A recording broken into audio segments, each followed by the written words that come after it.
Hello humans, it's just Martine, and today I'm going to let Siri pick my TBR, question mark.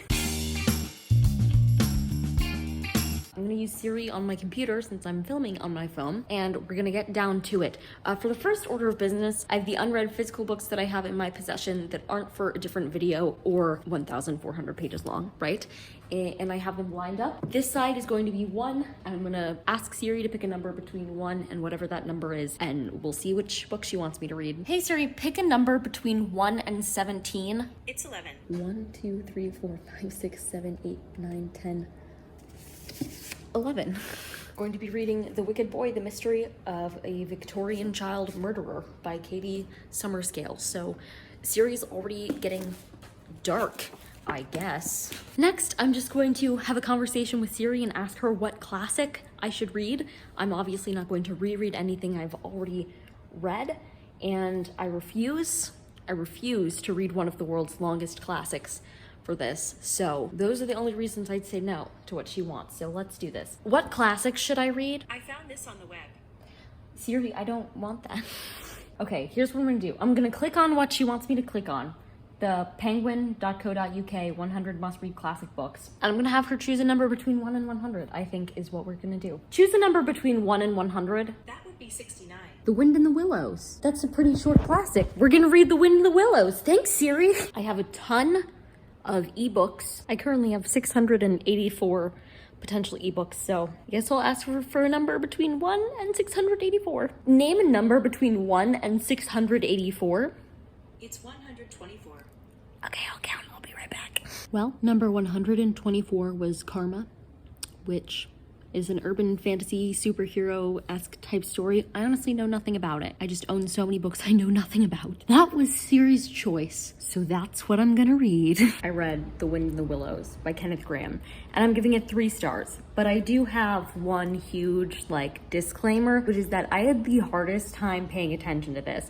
I listened to it on ebook, and that was fine, and the ebook was fun, but sometimes I'm listening to an audiobook and I realize, oh, I'm not listening. I don't know where I am. And that happened a lot more frequently for this book than some other books. And so overall, I really loved the vibes of this book because it was cute and fun, and it reminded me of the cozy, happy feeling I get when I read Anne of Green Gables or The Wizard of Oz or something like that, but it didn't keep my attention at all, and that's what knocked it down. It's hard to describe what this book is about. It's about this group of animals and their adventures together. There's one criminal toad. He keeps stealing cars. Homeboy will not stop stealing cars, and that's one of the largest conflicts in the book. There's also a socially reclusive badger. They just have little adventures, and it's kind of a string of short stories, kind of one connected story, but overall I enjoyed reading it. I didn't think it was a bad pick, but I also think as far as the juvenile fiction that I've read, the classic juvenile literature that I've read, this was definitely not my favorite. Not even close. It had those cutesy vibes, but I just didn't gel with the story as much. Granted, I've never really liked stories that are from animals' perspectives. It kind of reminded me of the vibes I get when I read The Rats of Nim or something like that. It's just always weird. I don't know. Those aren't my favorite stories, which is why growing up I never got into warrior cats or anything. I hate fighting scenes, and I don't like reading from an animal's perspective, and I also don't like cats, so that was the worst possible nightmare for me. I think I read one chapter of One Warrior Cats once, and I was I was right, this is not for me. The Wind in the Willows, 3 stars. Siri might be onto something, even though she needed a lot of help picking books. She needed a lot more help than I anticipated, but the first book, perfectly fine. Coastin'. Let's keep going. I finished The Wicked Boy, and I have some thoughts about it. In case you read the subtitle, which says The Mystery of a Victorian Child Murderer, and believe that this is a story about a person who kills children, never fear, that is completely incorrect. It is about a child who was a murderer, a child murderer. I would argue that both of those things could be encompassed by the title of child murderer, so it's kind of confusing. This follows the life of one Robert Coombs. This is nonfiction, but told in a very narrative format about when Robert killed his mom, then his life afterwards, and the trial process. A couple interesting things in here.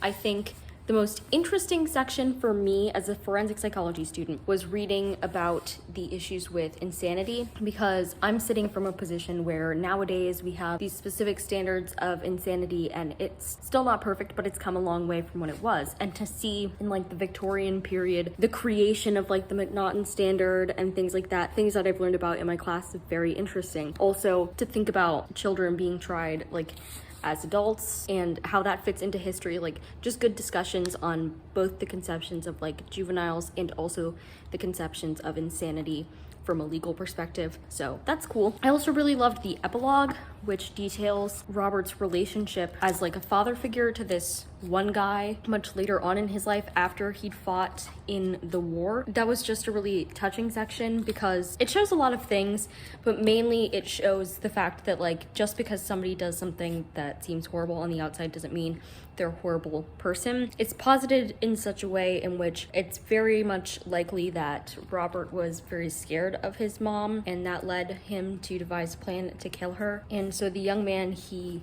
helped raise later on in his life was one who had a very abusive parent. The author concluded that it could be possible that Robert related to that child, and that's why he ended up helping him. It's especially believed by this author in particular that Robert killed his mom because he was scared of her instead of some other reason, because he never committed any other crimes and in fact served in a couple wars very valiantly, won a lot of medals, and just seemed like an overall good guy in the second half of his life. I thought the discussion of the asylum Broadmoor was pretty interesting, and also did bring up the debate about rehabilitation versus punishment, especially when it comes to insanity. So I thought there were some good moments on that, and Broadmoor was just like an interesting example of all that. The trial process was pretty interesting because, again, it was Victorian England, kind of different from nowadays, and in America, which is mainly what I study, right? And overall, like a pretty interesting story. I think mystery is maybe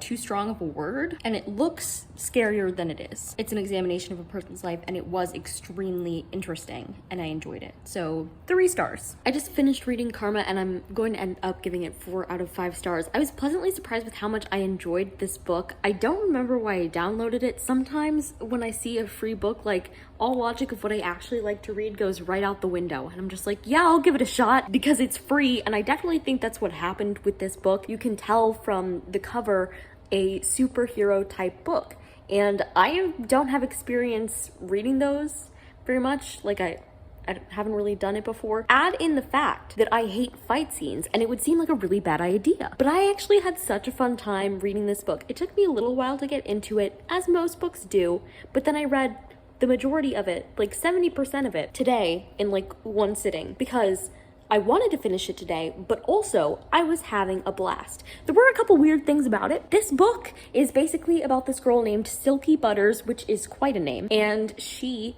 is a model in New York for a cosmetic company. And then her father dies, and her father owned a security company. Joe, who grew up like a brother to Silky, is currently the like front man for the company now that her father has died. But when she goes home for her father's funeral, a lawyer tells her that she is in charge of the company. She and Joe get into a bit of a spat. One of the weirdest things about this, Silky and Joe have a more than siblings type relationship. Like they grew up in a siblings type position, but they feel like they like each other as more than siblings, which is weird. Like I know they're not siblings, I know they're not related, and I know the adoption papers never actually got filled out, but it's still weird to me.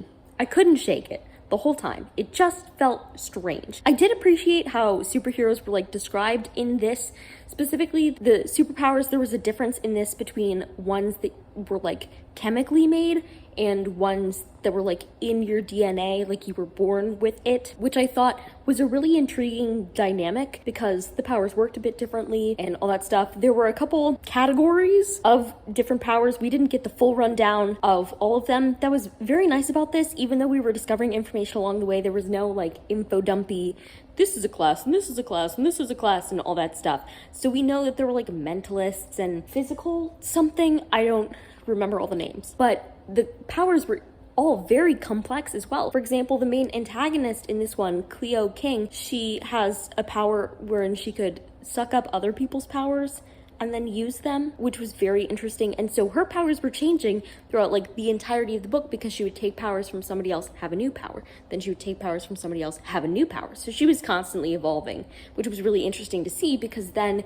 each action sequence was like significantly different than the previous one, because she almost always had a different power. You also saw Silky try to learn how to use her own powers, and she ended up going by the superhero name of Karma, because she, as a model, is famous and very recognizable, especially her hair, apparently. And so she needed like a different name to go under. So she chose Karma because she thought about karma a lot and stuff, and she grew up in an Indian family and her mother taught her about Buddhism.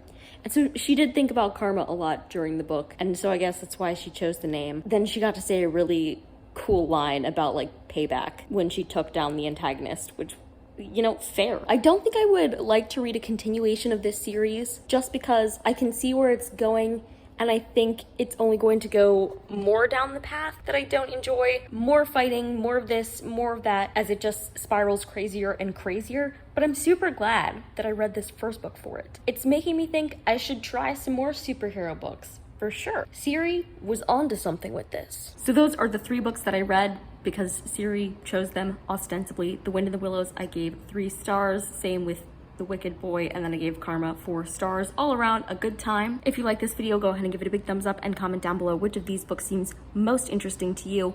Would you ever let Siri pick your TBR, or like Alexa or something like that? And subscribe for more reading, writing, and college lifestyle content. And until next time, bye humans, bye!